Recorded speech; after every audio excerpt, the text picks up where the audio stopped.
하는데 몇 명의 젊은 사람들이 한 사람을 데리고 제 방에 온 거예요. 이제 그 사람 상담을 해달라고. 근데 젊은 청년이었는데 그 친구가 뭐 하는 사람이냐면 기도원 총무였었습니다. 그 나름대로 여러 가지 신비한 체험도 하고 나름대로 확신도 있고 또 사람들에게 이 말씀도 전하고 가르치는 이런 사람이었는데 그 집회에 이제 그 자기 동생 때문에 와가지고 다른 사람들하고 상담을 하다가 이제 문제가 생긴 거예요. 그러니까 이 다른 사람들이 보면 이 구원을 못 받은 것 같아요. 근데 이제 본인은 구원을 받았다고 하면서 계속 그 주장을 하니까 그 상담하는 젊은 사람들이 이제 좀 실력이 딸린 거죠. 한마디로. 그래서 저한테 상담해달라고 이렇게 왔더라고. 그래서 제가 이제 물어봤습니다. 구원을 확실히 받았냐? 그러니까 받았대요. 자, 오늘날은 많은 이제 교회를 다니는 분들에게 구원에 확신이 있으십니까? 그러면 이구동성으로 구원에 확신이 있다고 거의 대답을 합니다. 정말 구원 받았습니까? 그럼 구원 받았다고. 근데 이제 말을 좀 바꿔가지고 그러면 정말 거듭났습니까? 라고 물어보면 사람들이 대답을 주저합니다. 자, 이 거듭난다는 건 뭐 하는 거냐? 더군다나 제가 이제 설명까지 해준 다음에 질문하면 더 대답을 못 해요. 자, 거듭난다는 말은 말 그대로 다시 태어나는 거죠. 그렇죠? 네. 자, 다시 태어나려면 어떻게 해야 돼요? 한번 죽어야 돼요. 한번 죽어야 다시 태어날 수 있어요. 그러니까 물어봐요. 그러니까 이 거듭나는 것은 옛사람이 죽고 새 사람으로 다시 태어나는 건데 옛사람이 죽었냐? 당신 옛사람 확실하게 완전하게 죽었습니까? 물어봐요. 그럼 거의 대답들을 못해요. 제가 그 청년한테 그랬어요. 정말 옛사람이 완전히 죽었냐? 그러니까 가만히 생각하더니 안 죽은 것 같아요. 그래서 제가 그랬습니다. 지금 죽이려고 하죠? 지금 막 죽이고 있는 중이지? 그렇다는 거예요. 자, 여러분들은 옛사람이 완전히 죽었습니까? 완전히 죽었어요? 제가 이제 젊었을 때는 어린이 그 사역을 해가지고 각 교회마다 다니면서 주일학교 교사도 훈련하고 이제 교사들로 하여금 복음을 아이들에게 전할 수 있게 가르치고 했거든요. 근데 이제 한 교회를 갔는데 그 교회 사찰 집사님, 그 사찰 집사님이 이제 제가 주일학교 교사들을 가르치는 걸 유심히 듣더니 저한테 상담을 좀 해달라고. 그래가지고 이제 제가 그분하고 상담을 하게 됐어요. 근데 이분이 교회 사찰 집사님에 불구하고 성질이 급해가지고 화를 잘 참지를 못하는 거예요. 그래서 막 그것 때문에 아주 막 죽으려고 그래. 근데 어느 날 딱 갔는데 아마 기운이 하나도 없는 그런 모습으로 저를 이렇게 맞이하더라고요. 그 무슨 일인가 했더니 40일 금식을 작정하고 한 20일 가까이 됐나? 그러니까 얼마나 막 기운이 딸리겠어요? 그러니까 저한테 자기 거듭난 것 같대요. 어떻게? 옛사람이 다 죽은 것 같대. 그래요. 집사님, 그거 밥 두세 끼 먹으면 다시 살아나.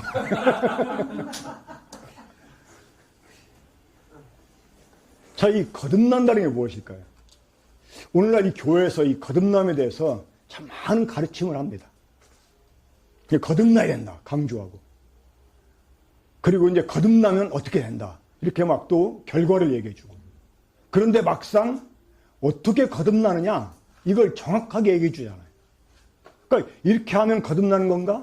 저렇게 했으니까 거듭난 건가? 하고 사람들이 착각을 해요. 그래서 이렇게 단도직입적으로 자, 거듭나는 것은 다시 태어나는 건데, 자, 이 거듭난다는 말이 성경에 두 가지 단어가 있어요. 그러니까 요한복음 3장에서 사용되는 거듭난다는 말이 있고, 베드로전서 1장에서 거듭난다는 말, 이렇게 단어가 있는데 서로 단어가 다릅니다. 우리가 일반적으로 생각하는 거듭난다 하는 것은 소위 이제 많은 사람들이 거듭난다 하면 요한복음 3장을 떠올리는데 일반적으로 거듭난다라는 말은 이 베드로전서에 있는 의미를 사람들이 많이 가지고 사용을 합니다. 그러니까 이 베드로전서 1장 3절과 23절에 거듭난다는 말이 나오는데 거기에 사용된 헬라어는 뭐냐면 아나겟나오. 한번 따라 한번 합시다. 아나겟나오. 그러니까 이 아나라는 말은 다시라는 뜻입니다. 그러니까 겟나오는 태어나다 그런 뜻이고, 그러니까 아나겟나오는 다시 태어나는 거예요. 그러니까 말 그대로 다시 태어나는 거죠. 그러니까 물론 요한복음 3장에서 우리 주님께서 말씀하신 거듭난다는 말은 이제 다른 단어가 사용이 됐는데, 자, 일단, 자, 어떻게 사람이 거듭나게 될까요? 근데 이걸 정확하게 사실 말해주잖아요. 아주 막 은근슬쩍 거듭나야 된다, 막 거듭나지 않으면 안 된다, 막 강조하고, 거듭난 사람 막 이렇게 변한다 하고 얘기하는데, 그래서 막 우리가 옛사람 죽이고 막 새 사람으로 다시 태어나야 된다 이렇게 많이 강조하는데, 어떻게 옛사람을 죽이고 새로운 사람으로 내가 태어날 수 있냐, 이걸 말해주잖아요. 정말 제가 만나온 사람들에게 한 번은 제가 마산에 있는 어떤 교회 가서 하나님 말씀을 전하는데, 이제 낮에 휴식 시간에 거기 사역하는 분이 저를 데리고 마산 앞바다에 도섬이라고 해서 도섬. 도시라는 말이 경상도 말로 돼지입니다. 그러니까 그 섬 모양이 돼지가 웅크리고 앉아있는 모습 같다 그래가지고 도섬이라고 이름을 졌는데, 거기 딱 가면 이은상 씨가 지은 가고파 12가 있어요. 그러니까 이은상 씨 고향이 그 마산인가 봐요. 그러니까 그분이 노래한 내 고향 남쪽보다 이게 그 마산 앞바다입니다.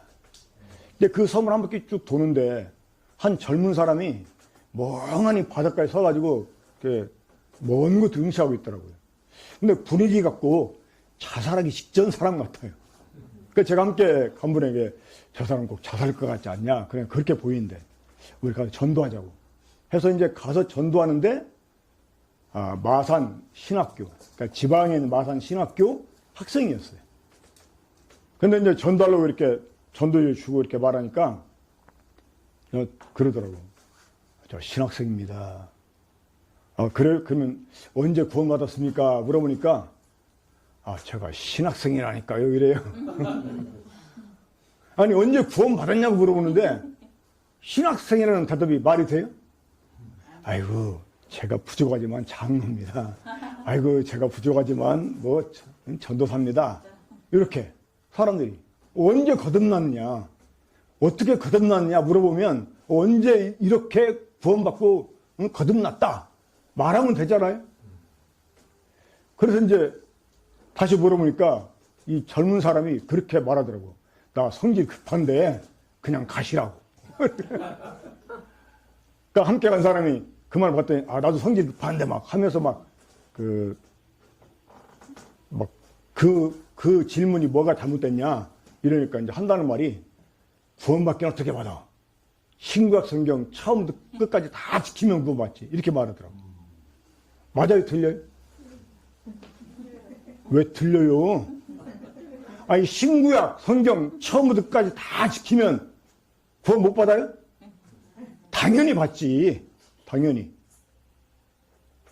그러니까 함께 있는 분이 막 반박하려고 그러더라고요. 가만히 있으라고. 그래서 내가 그분한테 이렇게 대답해 줬어요. 참, 그 말이 옳다고, 맞다고. 근데 지금까지 다 지켜왔냐고 물어봤어요.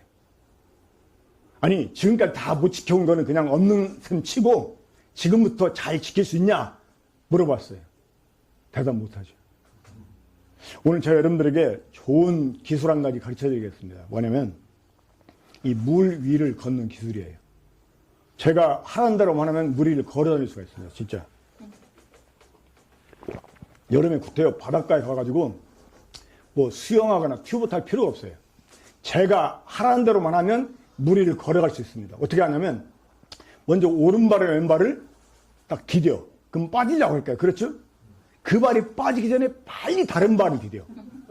그 발이 빠지기 전에 또 막 다른 발 디디면 절대 안 빠져. 맞아요? 틀려요? 맞죠? 근데 문제는 그렇게 됩니까? 안 됩니까? 안 되는 거예요. 그러니까 신구약 성경 처음부터 끝까지 다 지키면 구원 받는다. 맞아요? 틀려요? 맞아요. 근데 그렇게 할 수 있어요? 없어요? 못하는 거예요. 제가 졸업한 신학대학 교수까지 지낸 제 동기가 있습니다. 지금 은퇴를 했는데 그 동기를 떠올리면 걔가 이 채플 시간에 막 제 옆에 앉아가지고 기도하던 생각이 나요. 막 자기 옛사람을 죽여달라고. 주여 내 옛사람을 죽여주시옵소서. 막 그렇게 기도하더라고. 그 말은 죽었다는 겁니까? 안 죽었다는 말입니까? 안 죽었다는 거잖아요. 그러면 거듭났다는 거예요? 안 났다는 거예요? 안 났다는 거예요. 죽어도 완전히 죽어야 돼요. 이 죽었다 깨어나면 안 돼. 그건 기절한 거야. 금식하면 잠깐 기절해. 금식하면 기운이 딸려가지고 죽은 것 같아요. 막 울며 불며 막 그냥 막 눈물 쏟고 막 1시간 정도 막 기도하고 나면 기도원에 와서 막 밤새도록 막 기도하고 나면 막 그때는 죽은 것 같아. 그때는. 그죠? 근데 집에 가면 또 살아나. 그래 안 그래요? 그러니까 막 죽이려고 애를 써. 그러죠? 이게 사실 문제라는 거예요. 그러니까 막 거듭나야 된다 강조하고 막 옛사람 죽여라 이렇게 강조하는데 어떻게 죽이는지는 얘기를 안 해줘. 어떻게 거듭나는지는 얘기를 안 해줘. 실상 목사들이 그 얘기 안 해주는 이유가 있습니다. 뭐냐면 자기도 모르니까 사실. 근데도 되는 척 하는 거예요. 자, 우리 요한복음 3장 보겠습니다. 요한복음 3장 1절부터 보면 한 밤중에 한 사람이 예수님을 찾아옵니다. 그 사람의 이름은 니고데모였습니다. 자, 1절부터 제가 읽겠습니다. 그런데 바리새인 중에 니고데모라 하는 사람이 있으니 유대인의 지도자라. 자, 이 니고데모라는 사람, 이 니고데모라는 이름의 뜻이 있습니다. 우리나라 사람은 또 이름을 지을 때 뜻을 두어서 이렇게 지어주잖아요.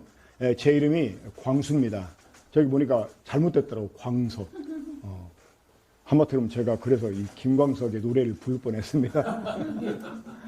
제 이름이 김광수인데 이제 숫자는 그냥 이 학렬, 제가 이제 광산김씨인데 그 학렬이잖아요. 그러니까 우리나라 사람 이름은 사실은 우리나라 이름 우리나라도 이름이 보면 세 가지가 됩니다. 자기 본 이름이 있고 그 집안의 몇 대손인지 나타내는 학렬 이름이 있고 또 성씨가 있어요. 그걸 이제 한자씩 표현하니까 우리나라 사람 이름이 단순한 것 같지만 사실은 우리나라 사람도 이름이 세 개나 되는 거죠. 그러니까 제 이름은 진짜 이름은 그냥 광입니다. 광. 빛광자예요. 그러니까 빛입니다. 제 이름은. 비록 제가 빛되기는 못 살고 있지만 그 이름은 빛이에요. 자, 이 니고데모라는 이름의 뜻은 뭐냐면 탁월한 자란 탁월한 자. 근데 이 니고데모는 정말 이름 그대로 아주 탁월한 사람이었습니다. 자, 1절에 보면 이 사람이 어떤 사람이었어요? 바리새인이었어요. 그러니까 이 당시 유대교의 이 바리새인들은 아주 대단한 종파 사람이었습니다. 자, 지금도 이 기독교계에 많은 종파가 있죠. 그렇죠? 한국에서는 어떤 종파가 제일 셉니까? 네, 장로교회죠. 이 장로교회 안에도 또 수많은 또 파가 있지 않습니까? 미국에서는 이 침례교회가 강합니다. 유럽 같은 데 가면 이 감리교회가 강하고, 뭐 영국에서는 성공회 이런 데가 참 강하죠. 자, 이것처럼 이 당시 유대교회도 종파가 있었어요. 그 대표가 되는 종파 두 개가 바로 바리새파 또 사두개파가 있었습니다. 뭐 그 외에도 뭐 에세네파, 뭐 헤르소 열심당원 뭐 이런 그 여러 파들이 있었어요. 그런데 이 바리새인들은 정말 아주 대단한 사람들이었습니다. 이 율법에 아주 능통하고 또 아주 정말 그 열심히 있는 이런 사람들이었어요. 이 니고데모가 그런 사람 중에 한 사람이었다고 하는 거예요. 그러니까 이 사람은 이 종교적으로도 아주 탁월한 사람이었다고 하는 것입니다. 종교적으로도. 근데 또 이 사람은 유대인의 지도자였어요. 그러니까 이 당시 유대인들을 대표하는 70명이 있었어요. 그 사람들을 사내들인 공회의원이라고 합니다. 바로 이 니고데모가 그런 사람 중에 한 사람이었어요. 그러니까 이 사람은 종교적으로 또 사회적으로 탁월한 사람이었어요. 또 나중에 예수님께서 이 사람에게 하신 말씀 보면 이 사람은 늙은 사람이었음을 알 수 있게 됩니다. 그러니까 사람이 늙었다고 하는 건 뭘 의미합니까? 예. 자, 우리가 흔히 선생님 그러는데 선생이라는 뜻이 무슨 뜻입니까? 먼저 태어났다는 뜻이야. 먼저 태어났다. 그러니까 이 먼저 태어났다는 말은 이게 남보다 앞서서 경험한 바가 있다는 거죠. 그러니까 나중에 태어난 사람에게는 무언가를 가르칠 수 있는 거예요. 혹시 여기에 이스라엘 다녀오신 분 계십니까? 이스라엘. 나머지 분들은 별로 안 다녀오셨어요? 저는 이스라엘 3번이나 다녀왔습니다. 2번은 사람들 인솔해가지고 다녀오고. 자, 그러면 이제 안 가신 분들이 혹시 저하고 이스라엘을 만약에 가는 길을 동행한다 그러면 저는 그런 사람들한테 선생이 될 수 있어요. 왜? 앞서서 경험했으니까. 그러니까 이 사람이 늙었다고 하는 것은 개인적으로 탁월하다는 뜻입니다. 그러니까 이 니고데모는 종교적으로 또 사회적으로 개인적으로 아주 탁월한 사람이었어요. 그 사람은 그 당시 유대 사회에서 랍비라고 칭함을 받았습니다. 랍비. 그러니까 오늘날 이 개신교의 목사, 그 카톨릭의 신부님 그런 호칭과 같은 호칭인데 이 유대 사회에서 랍비라는 말은 단순히 그냥 보통 사람에게 불려지는 어떤 목사 한 수를 받았으니까 목사님이라고 해서 불려지는 그런 호칭과는 차원이 다른 것이었어요. 정말 이 사회적으로 존경받는 사람이 아니면 이 랍비라는 호칭을 받을 수가 없었어요. 자, 이렇게 탁월한 사람이 예수님을 찾아왔습니다. 그것도 밤중에. 이 사람이 밤중에 찾아온 이유가 있었어요. 무엇 때문에 찾아왔을까요? 예, 그 당시 유대인들이 예수님을 인정하지 않았지 않습니까? 특히 바리새인들은 예수님 인정하지 않았어요. 그래서 이 사람들이 이 니고데모가 다른 사람의 눈을 피해가지고 예수님 찾아온 거예요. 그래서 밤중에 온 거예요. 그만큼 고민이 깊었다는 거죠. 그렇죠? 자, 사람이 99가지가 부족해도 한 가지만 딱 완전하면 구원을 받을 수가 있어요. 근데 오히려 99가지는 완전한데 한 가지가 부족하다. 그러면 구원 못 받는 수가 있어요. 니고데모가 그런 사람이었어요. 그러니까 남에게는 말할 수 없는, 자, 명색이 랍비인데 자기도 다른 사람에게 자신의 영적 고민을 말할 수가 없었어요. 근데 예수님이 행하시는 행적을 보면 이분은 진짜 일반 사람이 아니에요. 정말 구약에서 예언해 오신 메시아가 틀림없어요. 그래가지고 다른 자신의 동료들은 인정하지 않았기 때문에 이 다른 사람 보는 데서는 예수님 찾아올 수 없었지만 그 고민이 너무나 깊었기 때문에 자신의 영적인 고민을 해결하기 위해서 밤에 예수님을 찾아온 것입니다.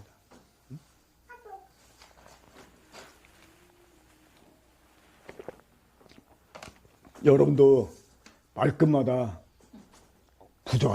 부족하다 이런 말씀 자주 하시죠. 그렇죠? 사람들 앞에서나 또 하나님 앞에서나 부족하다고. 네, 사실 우리 다 부족하죠.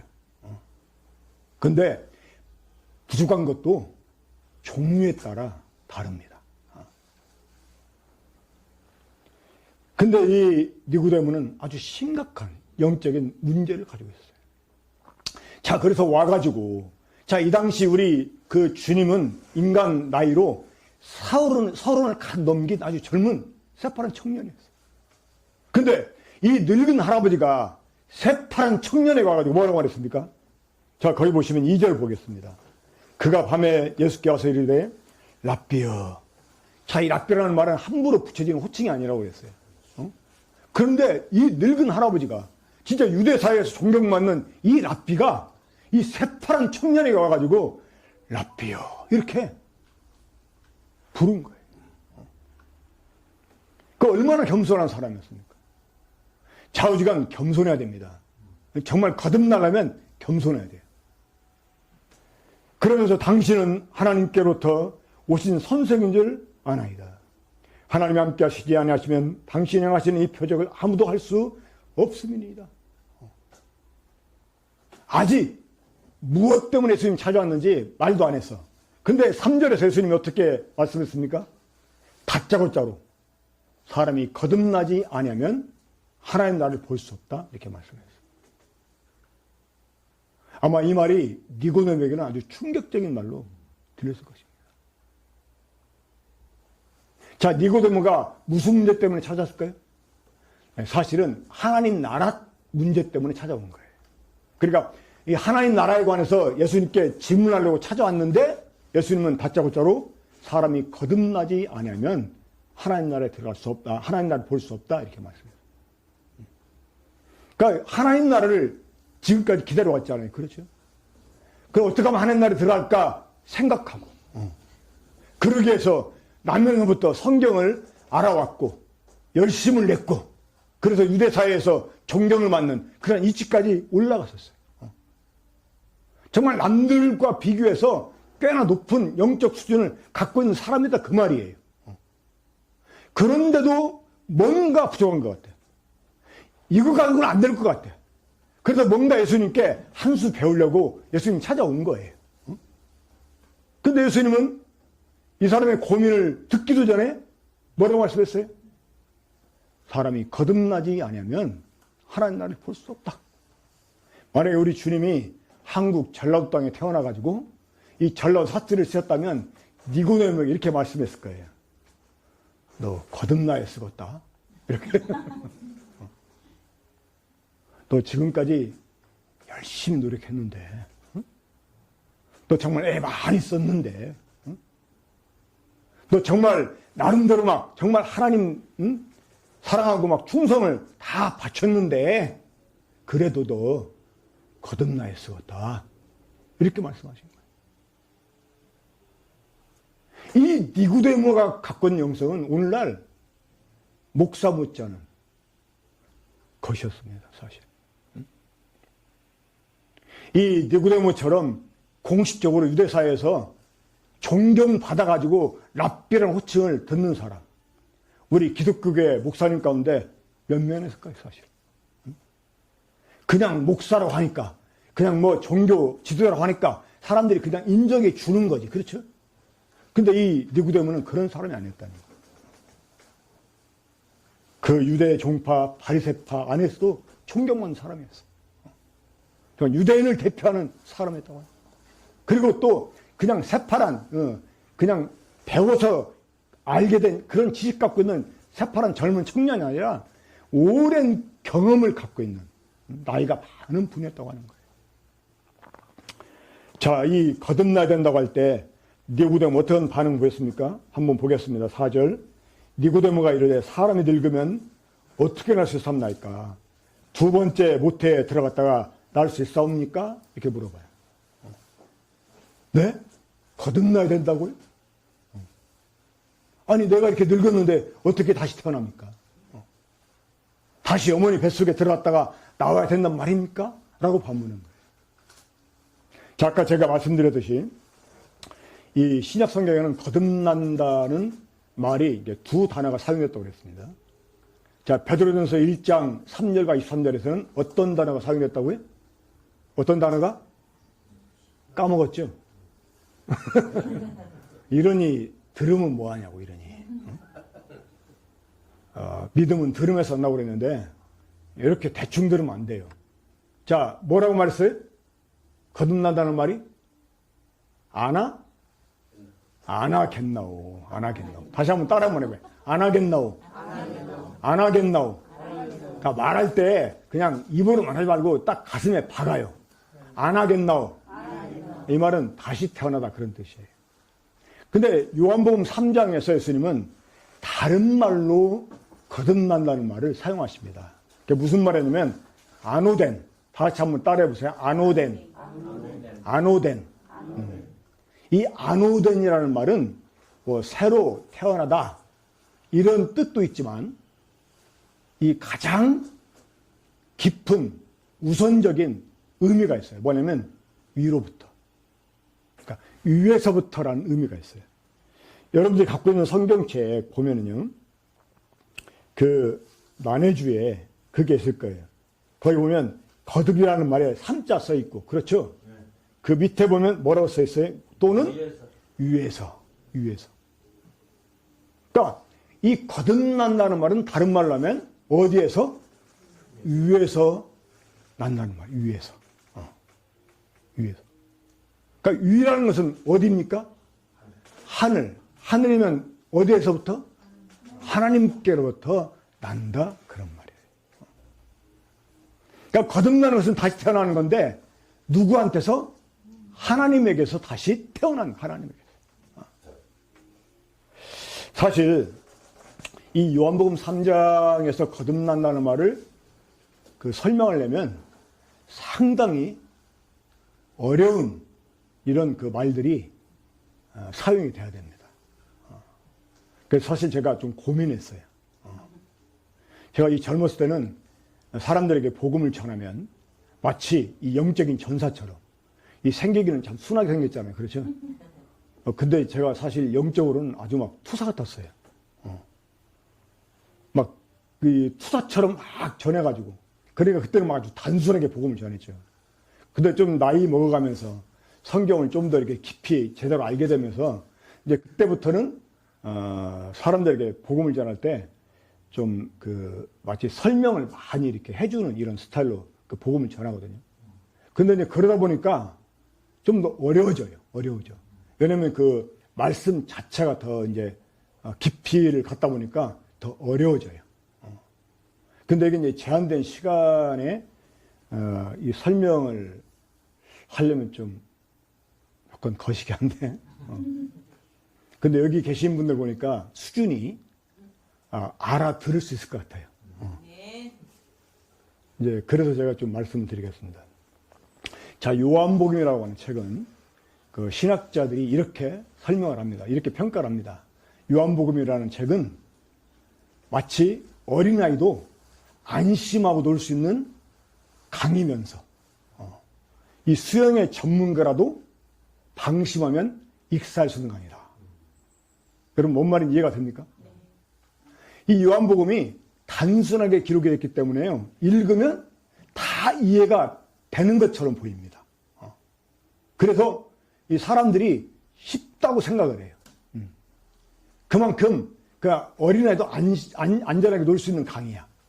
근데 방심하면 익사할 수 있다는 거예요. 그러니까 자기가 요한복음을 다 이해했다라고 생각하면 그 사람은 오히려 결정적인 것을 이해를 못하는 이런 우를 범하게 된다는 말입니다. 자, 얕은 강물은요, 물이 흘러갈 때 막 소리가 요란해. 그래 안 그래? 이 산에 냇가에 가면 막 물 졸졸졸 흐르는 소리, 아주 맨 처음에 가면 낭만 있을 것 같지만 그 옆에 텐트 치고 자려고 그래 보세요. 예민한 사람 못 잡니다. 시끄러워가지고.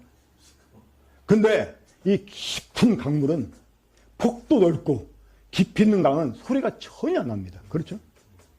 그런데도 얼마나 많은 양의 물을 흘러 떠버립니까? 이것처럼 이 요한복음이 마치 그런 강이에요. 그러니까 안전한 것처럼 보이지만 사실은 굉장히 깊이가 있어요. 그러니까 제가 요한복음을 몇 년 전에서야 제대로 이해를 했어요. 전에는 좀 안다고 생각했거든요. 근데 몇 년 전에서야 제가 이 요한복음을 정말 제대로 깨달을 수가 있었어요. 근데 요한복음을 깨닫고 나니까 이 온몸에서 일어나는 전율을 감당할 수가 없었어요. 막 지금도 그 생각하니까 막 지금 막 닭살이 막 돋아요. 어떨 때는 막 자다가도 요한복음 생각하면 막 벌떡 일어나가지고 막 춤을 추고 싶어. 너무나 좋아가지고. 어떨 때는 잠이 안 와요. 너무나 막 감동이 돼가지고. 요한복음이 그런 책이에요. 그러니까 이 요한복음을 제대로 이해하려면 좀 설명이 필요해. 설명이. 아주 요한이 정말 아주 대단한 사도입니다. 저는 하나님께서 요한 사도를 일찍 숨겨다가지 않고 오랫동안 남겨두신 거에 대해 참 감사합니다. 그러니까 이 오랫동안 하나님 남겨주셨기 때문에 더 많은 것을 경험하셨지 않겠어요? 그렇죠? 그러다 보니까 아주 깊이 있게, 그러니까 너무나 깊이가 있다 보니까 어렵지 않게 또 그걸 설명했어. 너무나 단순해. 근데 그거를 또 단순한 것 그대로 이해가 된다고 그래가지고 다 아는 것처럼 생각하면 큰 코닥집니다, 진짜. 알 걸 제대로 모르게 되는 거예요.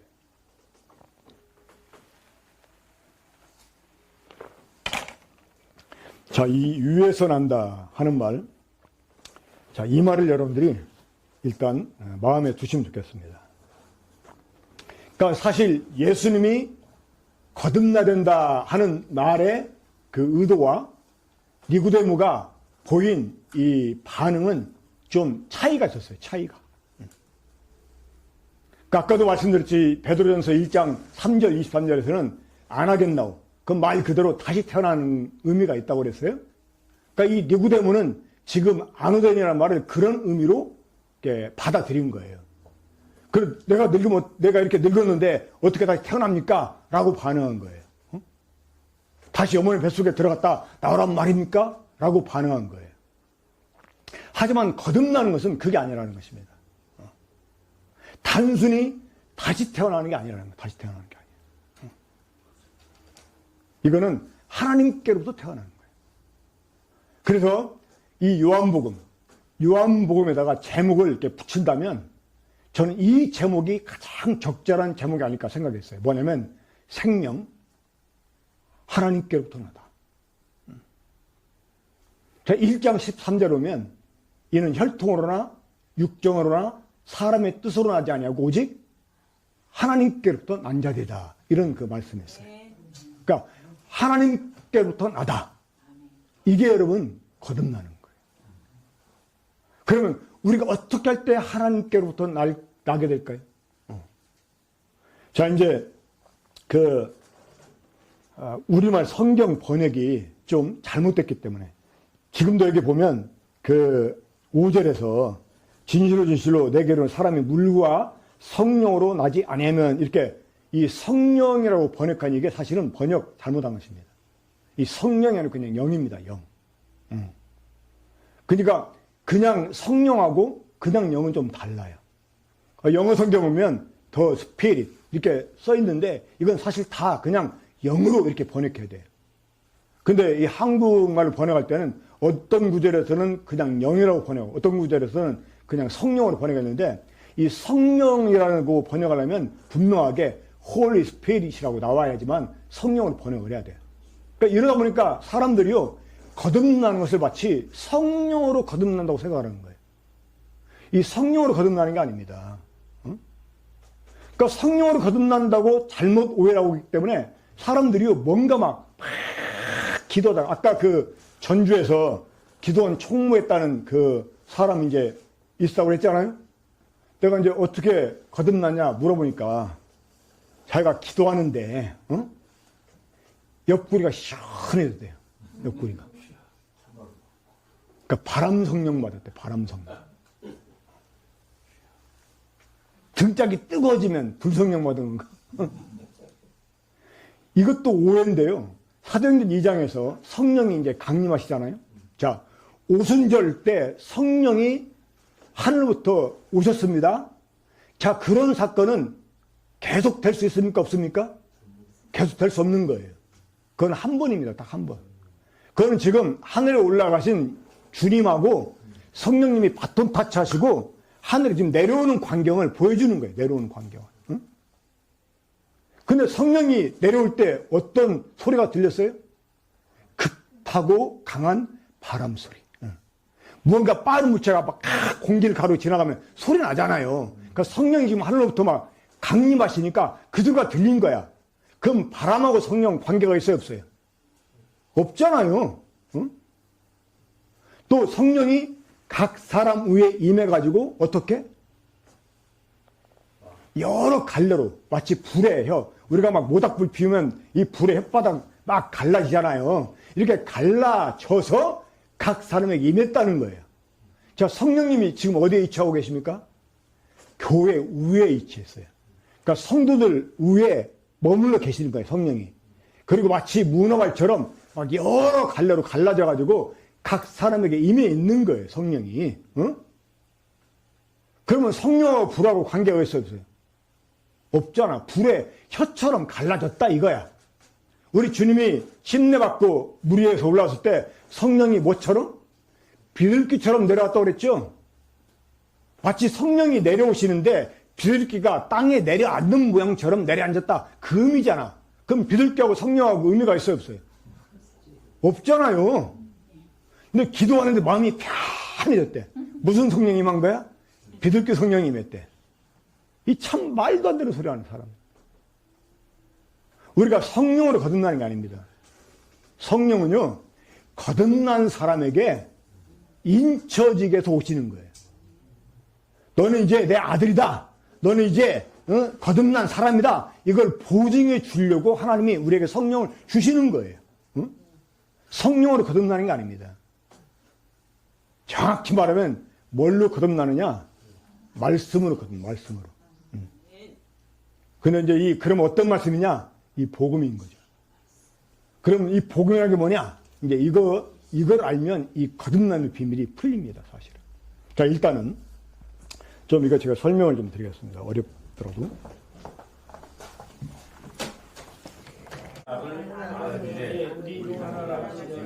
자, 하나님이 아담 보고 뭐라고 말씀했어요?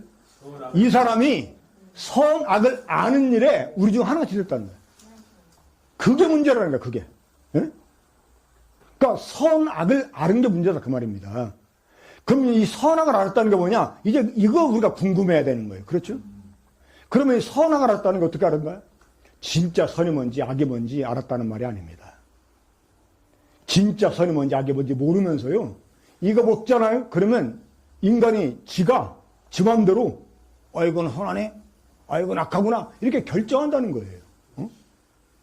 자, 마귀는 여자 유혹할 때 뭐라고 말했습니까? 너희가 이것을 먹잖아? 먹으면 니들이 하나님처럼 돼가지고 눈이 밝아져서 선악을 알게 될 거야. 이건 사실 거짓말입니다. 그래가지고 또 이것도 오해해가지고 죄가 뭐냐? 인간이 하나님처럼 되고 싶어가지고 교만해져가지고 먹었다는 거야. 여러분, 하나님이요, 사람을 어떻게 지었어요? 누구 형상을 따라서? 하나님 형상을 따라서. 왜? 하나님처럼 되게 하려고. 하나님처럼 되게 하려고 하나님 우리를 자기 형상을 따라 지은 거예요. 자기 모양대로. 하나님처럼 되고자 하는 것이 이게 나쁜 게 아닙니다. 지금도 궁극적으로 이 거듭난 사람들은 목표가 뭐예요? 하나님처럼 되는 거예요. 베드로후서 1장에 보면 이 신의 성품에 우리가 참여하는 자가 된다고 그러잖아요. 응? 로마서 8장 29절에서 하나님이 우리를 예정하신 이유가 뭐예요? 아들 형상을 본받게 하려고. 응?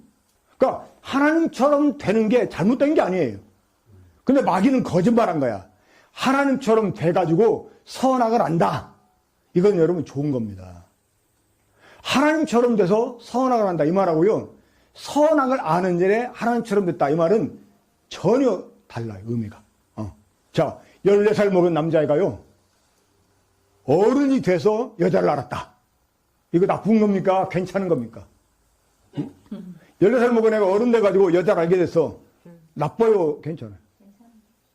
괜찮지요. 근데 14살 먹은 녀석이 여자를 아는 일에 어른같이 돼버렸어. 이거 괜찮아? 나쁜 거예요? 아주 싸가지 없는 거지. 그렇죠? 그러니까 하나님처럼 된 다음에 선악을 알겠다. 이러면 정확하게 알게 된 거지. 그래 안 그래요? 마귀는 그렇게 거짓말한 거예요. 이거 먹으면 이제 그렇게 된다는 거예요. 근데 그렇게 돼서 안 됐어요? 그렇게 된 게 아니라 선악을 아는 일에만 하나님처럼 돼버린 거예요. 그러니까 아직 이마에 피도 안 마른 게 여자를 아는 일에 어른처럼 된 거하고 똑같은 거예요. 그러니까 지가 하나님도 아닌데 지 맘대로 이거는 선하네, 이건 악하네, 이게 결정한다는 거야. 여러분, 그러면 진짜 선이 악이 뭔지 모르는 사람이 이 선과 악을 자기 맘대로 결정한다면 그 기준을 누구한테 줘? 기준을 나한테 두는 거죠. 나한테. 왜 나한테 이로우면 선, 나한테 불리하면 악. 이게 죄라는 거야. 이게 원죄예요. 그러니까 결국은 인간은 누구 좋을 때가 살아와? 나 좋을 때로. 나 좋을 때로 살아와.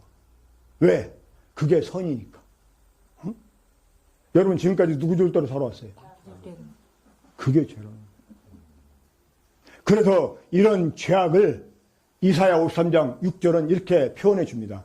우리는 다 양 같아서 그릇 행하여 어디로? 각기 제 길로 갔거든.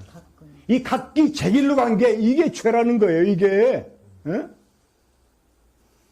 지멋대로 살아. 하나님이 이거 선하다 그래도 지 마음에 안 들면 선하게 생각이 안 들어요.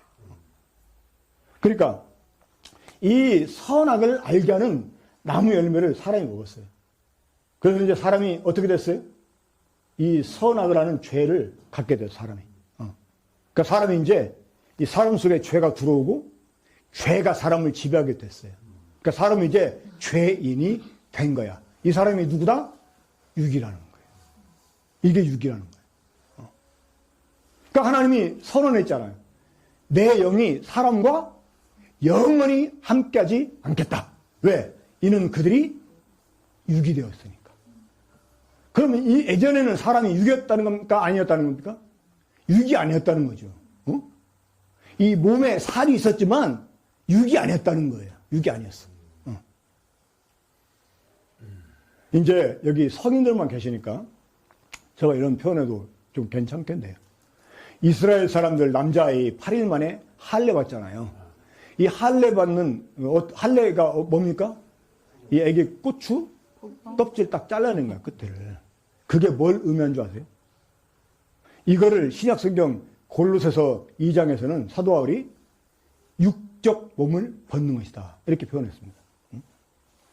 너희도 그 안에서 할례를 받았으니 곧 그리스도의 할례라. 이는 육적 몸을 벗는 것이다. 그러면 이 고추 끝대를 잘라내는 게 왜 육적 몸을 벗는 것일까요?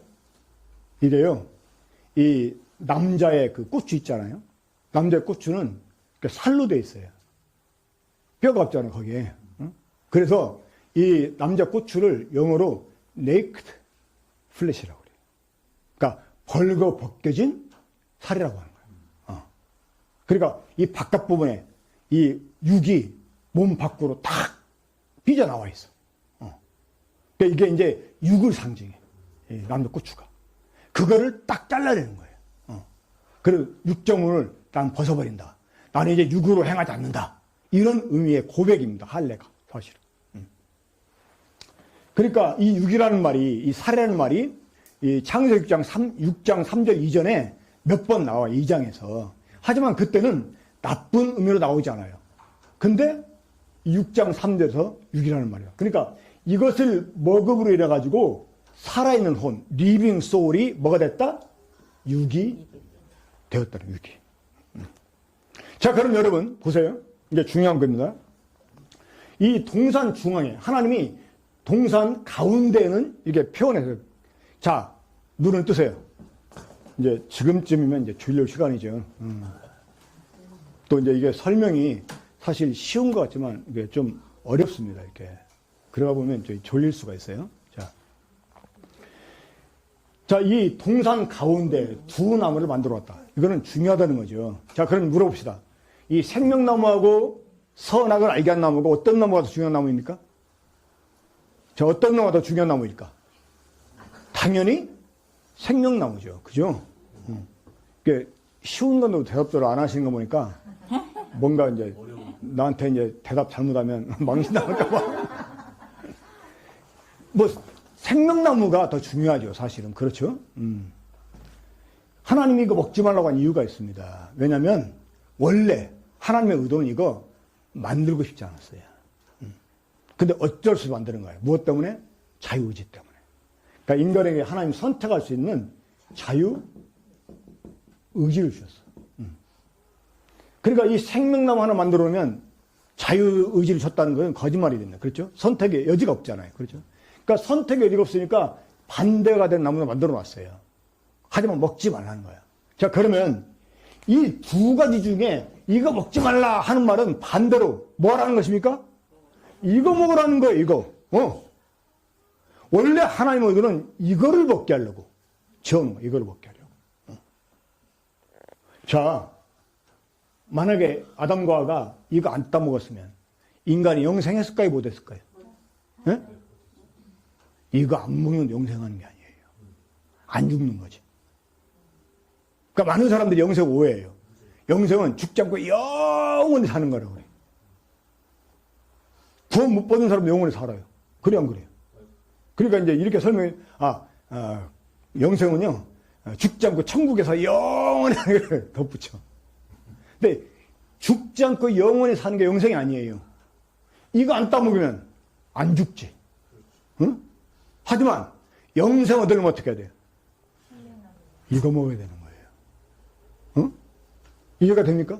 네, 아멘. 생명나무 열매를 먹어야 영생 얻는 거예요. 그 하나님이 이것 따먹어 나단가 어떻게 했어요? 쫓아냈어요. 왜 쫓아냈어요? 이것 따먹고 영생할까 봐. 이 죄를 가진 상태에서는 이거 따먹으면 안 돼. 만약에 죄를 가진 상태에서 그거 먹었다? 이건 저주입니다. 대속할 방법이 없어. 대속할 방법. 인간이 죽을 수 있기 때문에 대속이 가능한 거예요. 응? 마치 우리들의 몸이 죽을 수 있다고 하는 것은 이 중요한 이 전기 제품에 퓨즈 같아요. 퓨즈. 막 전기가 갑자기 막 센 게 들으면 어떻게 돼요? 잘못하면 그 고장 나버리잖아요. 비싼 거. 응? 가전제품이. 근데 미리 퓨즈 그게 딱 녹아버리면 전원이 차단되니까 기계가 보호되잖아요. 이렇잖아요. 그러니까 우리가 죽을 수 있기 때문에 대속이 가능한 거야. 만약에 죽지 못한다? 큰일 나는 거죠. 그리고 이거 못 따먹게 인간을 쫓아내는 거예요. 이거 못 따먹게. 이해가 되십니까? 자, 그러면 만약에, 자, 이제 잘 들으세요. 만약에 이 사람이, 그러니까 살아있는 혼, 리빙 소울이던 인간이 이거 먹는 대신 이거 먹었다면 뭐가 됐을까? 이 생명나무 열을 먹고 하나님의 생명을 가졌다면 인간이 뭐가 됐을까? 육이 아니라 뭐가 됐을까? 영. 영이 되는 거예요, 영이. 이해가 되십니까? 이해가 된다. 납득이 되십니까? 납득이? 응? 자, 이제 이거 염두에 두고 요한복음 3장 6절 보세요. 자, 요한복음 3장 6절. 지금 이제 이거 설명하려고, 그러니까 요한복음 3장 6절 말씀드리려고 이거 설명드린 거예요. 응? 자, 함께 읽어봐요. 시작. 자, 육으로 난 것은 육이다. 그러니까 육으로 난 것은 육이다. 영으로 난 것은 영이다. 자, 이게 무슨 말일까요? 많은 사람들이 육으로 난 것은 육이다 이러니까 우리들의 몸을 가리키는 줄 알아. 어? 그래서 우리가 이제 부모님한테 한번 태어났으니까, 거듭나는 거는 우리가 다시 이제 하나님께로 나는 것이다. 이렇게 생각을 합니다. 사람들이. 근데 아까 육이라는 말이 무슨 말이라고 했어요? 죄인. 그러니까 육에 속한 사람이 죄인이잖아요. 이 신약 성경에서 육이라는 말은요, 90% 이상이 몸을 가리키잖아요. 어떤 구절은 몸을 가리키는 구절도 있어요. 근데 몸을 가리키는 게 아니라 뭘 가리켜? 인간 속에는 죄성. 그러니까 우리가 육에 속했다 이렇게 표현하잖아요. 난 육신에 속하여 죄 아래 팔렸다 이런 고백하잖아요. 그러니까 육에 속했다는 말은 뭐에 속했다는 말이야? 죄에 속했다 그 말이에요. 그러니까 이제 사람은 육이 돼가지고 태어나면 뭘로 태어나? 육으로 태어나는 거예요. 이제 육으로. 그러니까 율법이라고 하는 것은 이런 육에 속한 사람들에게 주어진 법이야. 율법은. 그래 이제 이 인간이 죄인이라 할 수 없는 죄인을 깨닫게 하려고 율법을 주신 거예요. 그러면 우리가 거듭난다는 건 뭐 어떻게 하는 거냐? 우리가 영으로 태어나는 거예요. 영으로. 다시 말해서 우리가 영이 되는 거야. 영이. 그러니까 육에 속한 사람이 영에 속한 사람이 되는 거 이게 거듭나는 거예요. 그러면 우리가 영에 속한 사람이 되려면 어떻게 해야 돼? 영에게서 태어나야 돼. 영에게서. 그럼 영이 누구일까요? 요한복음 4장 24절. 자, 요한복음이 그렇게 연결됩니다. 우리 주님께서 사마리아 여인에게 하나님 아버지를 설명할 때 뭐라고 말씀해요? 하나님은 영이시네. 자, 이제 여기서 우리가 이 영이라고 하는 말의 의미를 좀 알아야 됩니다. 영이라는 말이에요. 자, 하나님은 영이시다. 이 말에다 사람들이요, 이런 설명을 덧붙입니다. 하나님은 영이시기 때문에 안 보여. 이렇게. 지금 거기에서요, 하나님 영이시다 하는 말은요, 이 몸의 반대 개념의 영을 말하는 게 아닙니다. 이거는 하나님의 본질 자체, 하나님의 정체성을 가리키는 말이에요. 하나님은 영이시다 하는 것은 우리가 생각하는 어떤 귀신들의 영, 천사들의 영, 인간의 영, 이런 것을 가리키는 게 아니라는 거예요. 자, 하나님은 영이시다 하는 말하고 성령하고 의미가 같을까요, 다를까요? 다른 거예요. 하나님은 영이시다 하는 거하고 하나님의 영은 달라. 이해가 되십니까? 이거 이해해야 거듭날 수 있어요. 이거 이해해야지만 이 거듭남을 확실히 가질 수가 있어요. 자, 우리 주님이 부활하시고 몸을 가졌잖아요. 그렇죠? 자, 로마서 1장 4절에서요. 우리 주님에 관해서 뭐라고 말씀해요? 성결의 영으로는 죽은 날 가운데 부활하여 하나님 아들로 선포됐다. 이렇게 말해요. 자, 우리 주님도 영이야. 그래, 안 그래요? 근데 몸이 있어요, 없어요? 우리 주님 몸이 없어요? 부활하고 몸을 가졌잖아요. 근데도 우리 주님이 영이잖아요. 성결의 영으로는 이게, 성결의 영으로. 이해가, 뭔 말인지 이해가 되십니까? 그러니까 영이라고 하는 말이 몸의 반대가 되는 우리 속에 있는 영, 그것만 가리키는 게 아니라는 거예요. 그러니까 요한복음 4장 24절에서 하나님 영이시니 할 때 그 영은 일반적으로 우리가 생각하는 그런 영을 가리키는 게 아니라 하나님의 존재 자체, 그분의 정체성, 그분의 본질, 이것이 영이라는 거예요. 우리 하나님 못 봅니까? 예수님 부활하고 사람들이 못 봤어요? 봤잖아요. 그때는 예수님이 영이 아니었어요? 영이었잖아요. 그때 예수님이 참 의미 있는 말씀하세요. 영은 살과 뼈가 없거니와 나는 있다. 만져봐라. 이렇게 말씀했어요. 그때 주님 말씀하신 영은 어떤 영입니까? 몸의 반대가 되는 개념의 영이야. 그렇죠? 하지만 예수님이 성결의 영이시다 라고 표현할 때 그거는 몸의 반대가 되는 개념을 말하는 게 아니죠. 그렇죠? 뭔 말인지 지금 이해하고 대답하시는 겁니까? 이 참 어려워요, 사실은 이게. 그러니까 우리가 영에 속한 사람이 되려면 영에게서 나와야 돼요. 영에게서. 그럼 영에게서 나는 게 누굽니까? 하나님이에요. 하나님. 그러면 우리가 영에게서 나려면 어떻게 될까요? 응? 이 영의 생명을 받아야 돼요. 영의 생명. 다시 말해서 하나님의 생명을 받아야 돼. 하나님의 생명. 응. 자, 이제 요한복음 1장 13절 보겠습니다.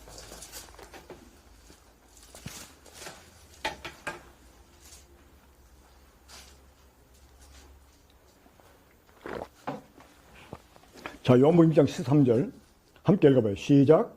이는 혈통으로나 육정으로나 사람의 뜻으로 나지 아니고 오직 하나님께로부터 난 자들이니라. 자, 누가 하나님께로부터 난 자들이에요? 예수 그리스도를 영접하는 자. 자, 12절 보세요. 영접하는 자, 곧 그 이름을 믿는 자들에게는 하나님의 자녀가 되는 권세를 주셨으니. 예수 그리스도를 영접하잖아요. 그러면 그 사람은 하나님께로부터 난 자가 된다는 것입니다. 왜 그럴까요? 왜 그럴까요? 자, 예수 그리스도를 영접하면 우리가 하나님의 자녀가 되는 이유, 그게 뭘까요? 저 대답을 한번 해보세요. 틀려도 좋으니까. 내가 뭐라고 안 할게요. 자, 예수 그리스도를 영접하면 우리가 하나님의 생명을 받아. 그래서 하나님께 우리가 태어나게 돼요. 원래, 자, 태어나기 위해서는 우리가 어떻게 해야 됩니까? 원래 하나님 속에 있었어야 돼요. 근데 우리는 하나님 속에 있었어요, 없었어요? 없었잖아요. 오직 하나님 안에 계신 분은 유일하게 누가 있었어요? 예, 예수 그리스도만 계셨어요. 그래서 그분을 독생자로 표현하는 거예요. 아무도 하나님 본 사람이 없을 때 하나님 품속에 독생하신 하나님이 나타냈다. 자, 그런데 우리가 그 하나님께로부터 태어나려면 어떻게 해야 돼요? 하나님 품속에 독생하시다가 계신 그분을 우리가 영접해야 돼. 그러면 그분을 영접하는 자는 하나님께로부터 난 자가 되는 건데 어떻게 해서 그분을 영접하면 하나님께로 난 자가 되냐 하면 무슨 이유 때문에? 무슨 이유 때문에? 응? 자, 1장 4절 보세요. 1장 4절 읽어봐요. 시작. 그 안에 생명이 있었으니 이 생명은 사람의. 자, 그 안에, 그가 누굽니까? 예, 1장 1절 보면 태초에 말씀이 계시니라. 이 말씀 하나님. 그 아버지 하나님께 계신 이 말씀 하나님 안에 생명이 있었다는 거예요. 이분이 육신이 돼서 우리 가운데 오셨다는 거예요. 그러니까 예수 그리스도 안에는 뭐가 있었어요? 이 하나님의 생명이 있었다는 거예요. 그래서 이 예수 그리스도를 영접하면 생명이 있게 돼. 우리 요한복음 1장 2절, 13절 보겠습니다. 11절, 12절 보겠습니다. 자, 요한 1서입니다. 자, 요한 1서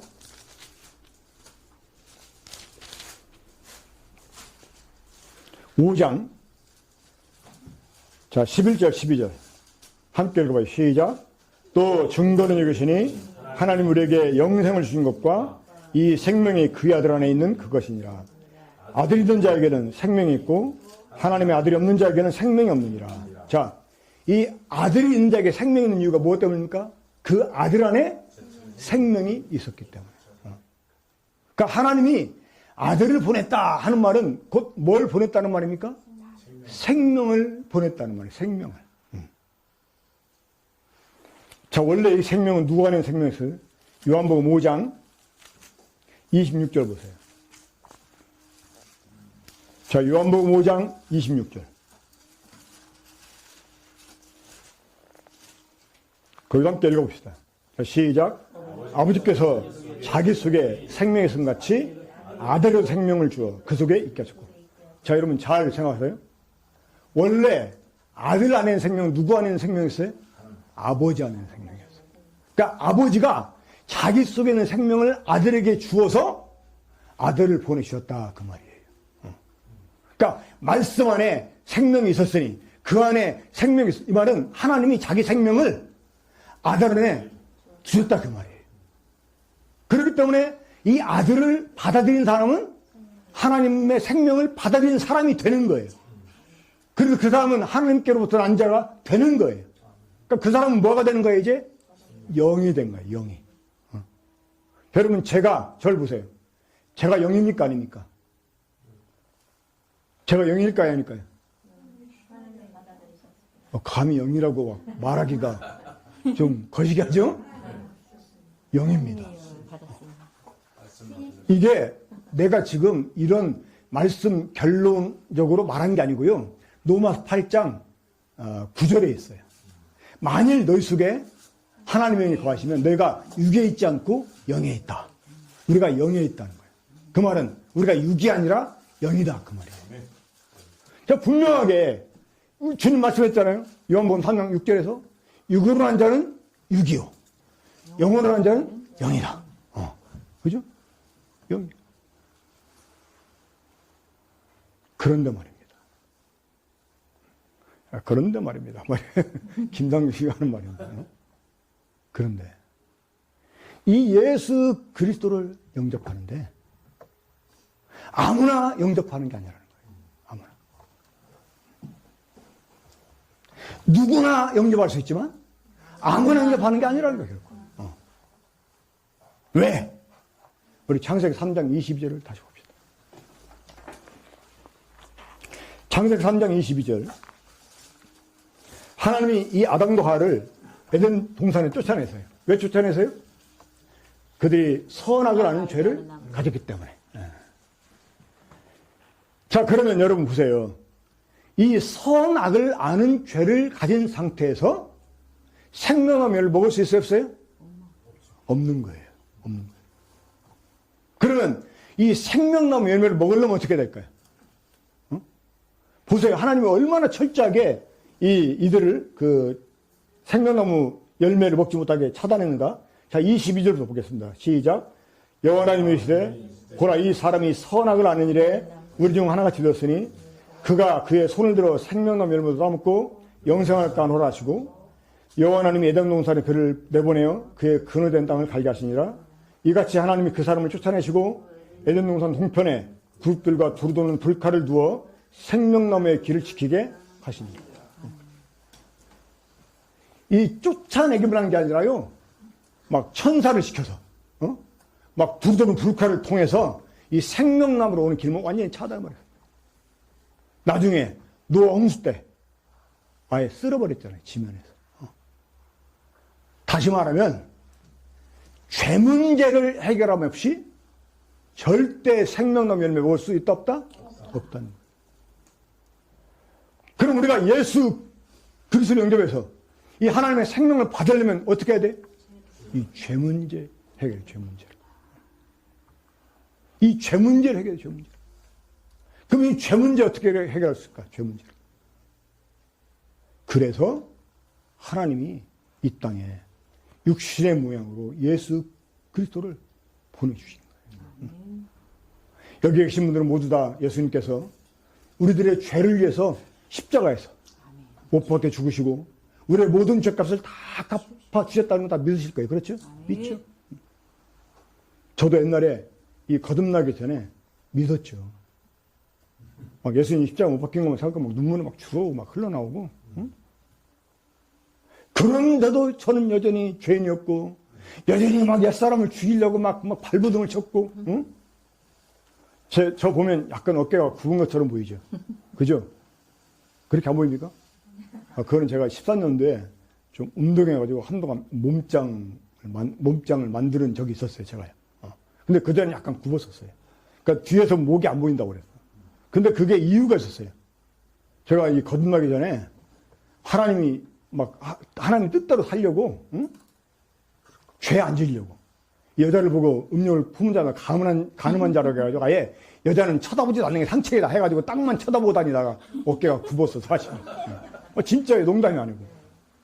그만큼 제가요, 응? 하나님께 깨끗하게 살려고. 응? 저는 어떤 목사가 목사 안수하더니 13년 만에 구원받았다. 이런 간증 들을 때 얼마나 엉터리같이 믿었으면 졌다이 소리 할까? 이렇게 생각했었어요. 나는 정말 진실한 주의 종이 되자. 해가지고, 진짜. 막 어떤 죄된 생각만 스쳐도요, 밥 먹다가도 죄를 자백하고, 응? 정말 그랬어요. 정말 깨끗한 종이 되려고. 생명의 숨을 불어넣어줬어요, 사람 속에. 그래서 사람이 뭐가 됐어요? 우리말 성경은 생명이 됐다 이랬는데, 사실 이거 우리 좀 단순하게 볼 필요가 있어요, 단순하게. 이게 이제 히브리어로 보면 네페시 하야라는 말이 사용돼요. 네페시 하야. 따라 한번 해보세요. 네페시 하야. 이 네페시 하야라는 말이 사람한테만 사용된 게 아닙니다. 이 바다 생물 그리고 이 땅의 생물들 이런 생물들한테도 네페시 하야라는 말이 사용됐어요. 그러니까 하나님이 바다에 생물이 있게 했을 때 또 땅에 이 짐승이 있게 했을 때 네페시 하야. 좀 영어로 말하면 living creature 이렇게 말 living creature 그러니까 살아있는 이제 피조물이다 그 말이죠. 살아있는 참들. 그러니까 똑같이 하나님이 사람을 지으셨을 때 사람도 living creature 이 네페시 하야가 됐다는 말이에요. 근데 이제 이 사람과 짐승의 차이점이 있어요. 잠깐 물어보겠습니다. 아마 여러분들이 이런 말을 어쩌면 처음 들어볼지 모르겠어요. 그래가지고 좀 정말인가? 이렇게 의아한 생각이 들지 모르겠습니다. 자, 짐승한테 영이 있습니까? 없습니까? 없어요. 어떻게 단정하십니까? 예, 성경에서는 영이 있다고 말합니다. 성경에서.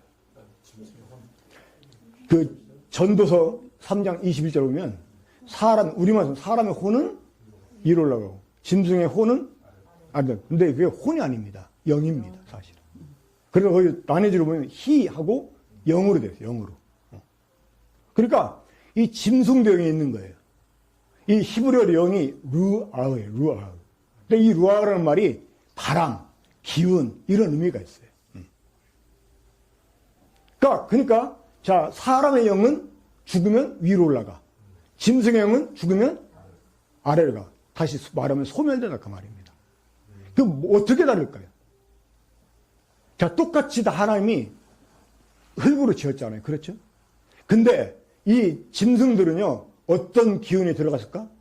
이 땅의 기운이 들어갑니다. 땅의 기운이. 하나님이 짐승을 창조하실 때 어떻게 명령했어요? 땅아, 짐승을 내라 이랬어요. 그래서 땅이 짐승을 냈어요. 그러니까 이 짐승들은 땅의 기운을 합니다. 그러니까 우리들이 어떤 무슨 산에 전기를 받았네 이런 표현 하잖아요. 이게 다 사실은 근거 없는 말이 아닙니다. 근데 하나님이 사람은 다른 기운을 주셨다. 다른 기운. 하나님의 생명의 숨으로 이 다른 기운을 주는 거예요. 그러니까 똑같이 네페샤야, 리빙 크리에이처, 리빙 크리에이처지만 완전히 영은 다르다 그 말이에요. 영은 달라. 자, 그런데 이 영어 성경 보면 이 사람이 생명이 된지라 하는 부분을 이 킹제임스역은 living soul, 그러니까 living soul에 대한 living soul. 자, 이 soul이 뭡니까? soul은 혼이죠. 혼입니다. 혼. 그러니까 살아있는 혼, 생혼이 되었다 이렇게 그 번역했어요. 근데 그 NIV라고 하는 영어 성경은 being, living, being, 존재라고 말해요. 존재. 그러니까 이제 그 문자대로 번역한 것은 사실 이 NIV가 맞아요. NIV가.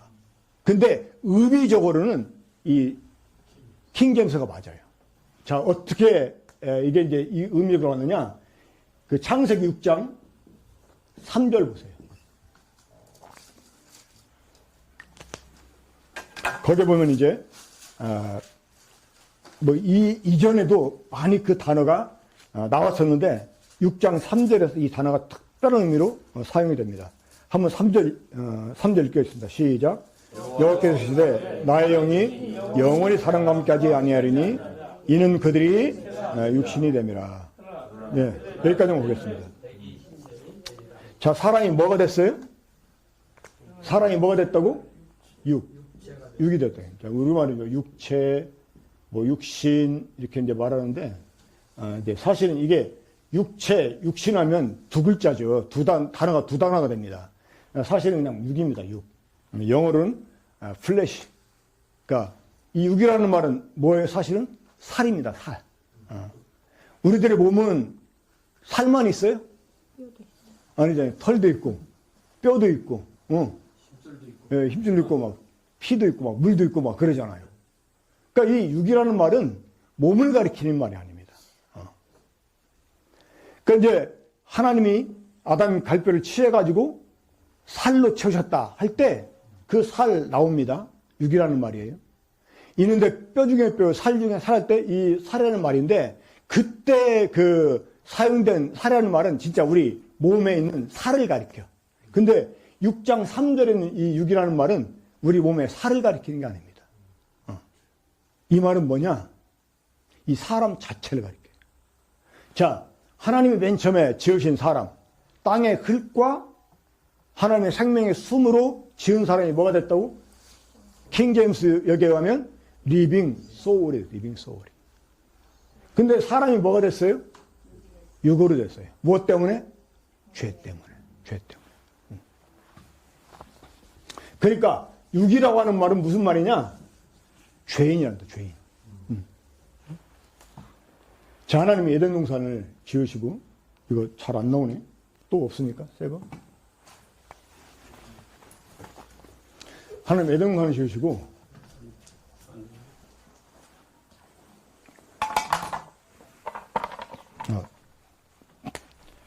자, 에덴 동산을 지으시고 하나님 거기 사람들이 먹고 살 수 있는 각종 이 과일나무들을 만들어 놓으세요. 과일나무들을. 근데 하나님이 동산 중앙에 두 나무를 만들어 놓으십니다. 자, 첫째는 무슨 나무? 생명나무. 또 하나는 무슨 나무? 자, 이제 우리 한번 좀 생각하면서 성경을 좀 보자고요. 이 두 나무는 정반대 나무입니다. 그렇죠? 그러면 이 생명나무 무슨 나무야 돼? 이게 사실은 죽음나무예요. 죽음나무. 이 죽음나무인데 하나님이 이 나무를 죽음나무라 말씀하지 않고 별명을 줘죠. 별명을. 뭐라고? 선악을 알게 하는 나무. 선악을 알게. 그러니까 일명 이제 줄여서 선악과 그러잖아요. 응? 자, 이 두 나무는 무엇 때문에 만들어졌을까요? 선택을 위해서. 이 선택을 위해서 만들어진 것입니다. 선택을 위해서. 그러니까 사람이 생명나무를 선택하면 영생을 얻게 되고 반대로 이 죽음나무 선택하면 사람이 이제 죽음에 이르게 되는 거죠. 근데 이 나무가 왜 죽음나무냐 하는 거 알게 해주려고 선악을 알게 하는 나무라고 이름을 지어준 거예요. 자, 여러분, 죽음은 무엇 때문에 오죠? 죄 때문에 오잖아요. 그렇죠? 그러니까 이 나무 열매를 먹으면 죽는다 하는 걸 뭘 의미합니까? 이 나무 열매를 먹는 사람이 죄를 가지게 된다. 이런 뜻이 됩니다. 그러면 이 열매를 먹게 되면 왜 죄가 될까요? 일반적으로 많은 사람들이 하나님 먹지 말라의 명령을 어겼기 때문에 죄라고 생각해. 그죠? 그럼 왜 먹지 말라고 했을까? 죽으니까. 왜 죽어요? 죄 때문에? 죄가 뭐예요? 먹지 말라의 명령을 어긴 거. 그러니까 왜 먹지 말라고 했을까? 죽으니까. 왜 죽어? 죄 때문에? 죄가 뭐야? 먹지 말라고 명령 어긴 거? 답이 나와요? 안 나오잖아요. 학교 가는 애한테 너 애들하고 싸우지 마. 이렇게 말하게 되는 경우가 있잖아요. 그럼 뭐가 문제입니까? 왜 그렇게 말해요? 엄마 말 듣는 거 안 듣는가 보려고 말해요? 싸우는 것이 잘못됐기 때문에 싸우지 말라고 그러는 거예요. 왜 그렇게 말해요? 싸우는 게 문제니까. 그렇죠? 애 먹지 말라고 그래요? 이거 보면 문제가 되니까. 하나님이 하나님 말씀을 잘 듣는가 안 듣는가 보려고 먹지 마라 해놓고 먹나 보다가 먹으니까 너희가 잘 걸렸어. 너 내가 뭐라고 그랬어? 먹지 말라고 그랬지? 먹으면 어떻게 돼? 죽는다고 그랬지? 죽어라. 하나님은 그런 하나님이냐는 거예요. 오늘날 이 기독교인들이 그렇게 하나님 유치한 분으로 만들어보니까 사람들이 못 믿겠다는 거야. 이거 왜 만들었냐는 거야. 안 만들어서 안 먹었을 텐데. 그러죠? 자, 이게 무슨 나무라고? 하나님은 이 나무 이름을 원래 죽음 나무인데 별명을 지어줘가지고 죄가 뭔지 알게 준 거예요. 자, 이게 무슨 나무라고? 선악을 알게 나무. 이거 먹으면 어떻게 돼요? 죽는 얘기 그만하고. 선악을 알게 돼, 이게. 어려워요? 그냥 성경 있는 그대로 그냥 보자고, 단순하게. 선악을 알게 해줘, 이 나무는. 그러니까 먹으면 선악을 알아. 자, 창세기 3장 22절 보세요. 이거 먹은 아담과 하와한테 하나님 뭐라고 하셨는가? 응?